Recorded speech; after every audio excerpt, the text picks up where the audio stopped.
क्योंकि जो हमारे हाथ में हम वही कर सकते हैं। कर्मण्येवाधिकारस्ते मा फलेषु कदाचन, तो हमारे हाथ में कर्म है, हम अपना कर्म कर सकते हैं। फल की चिंता जो है वो ऊपर वाले पे छोड़ दीजिए। अगर हमने मेहनत किया है तो निश्चित फल हमको मिलेगी, क्योंकि ऊपर वाला इतना क्रूर नहीं है। और दिनकर जी की वो कविता आप लोग सुने कि नहीं बताइए? दिनकर जी की वो कविता जो है आपने सुनी है, उसमें देखिए दिनकर जी कहते हैं कि मैं पूरी कविता आपको सुनाता हूं। एक बहुत ज्यादा मोटिवेशन का ये कविता है, ध्यान रखिएगा। और मैं एक चीज बताऊं कि इस कविता की एक एक शब्द जो है, एक एक पंक्तियां, वो आज आपके इस ये जो जिस फेज में आप खड़े हैं उस पर एकदम फिट बैठती है।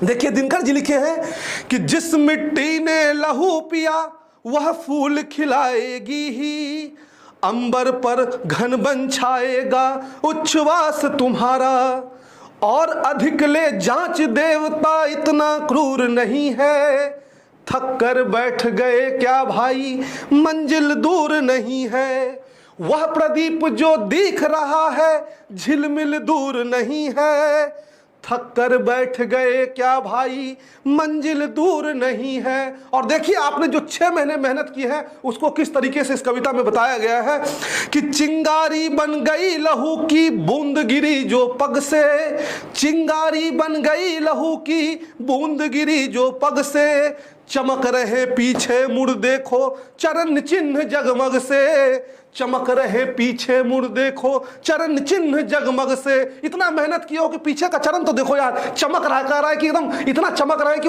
उस चकाचौंध में एनटीए का सीयूईटी सब जो है वह उड़ने वाला है।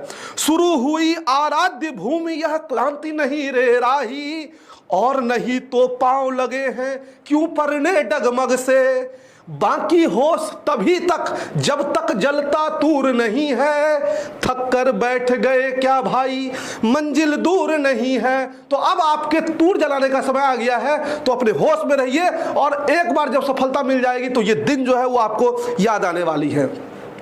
अपनी हड्डी की मसाल से हृदय चीरते तम का, सारी रात चले तुम दुख झेलते कुलिश निर्मम का, एक खेय है शेष किसी विधि पारी से कर जाओ, एक खेय है शेष किसी विधि पारी से कर जाओ, वह देखो उस पार चमकता है मंदिर प्रियतम का, आकर इतना पास फिरे वह सच्चा सूर नहीं है, थक कर बैठ गए क्या भाई मंजिल दूर नहीं है, थक कर बैठ गए क्या भाई मंजिल दूर नहीं है।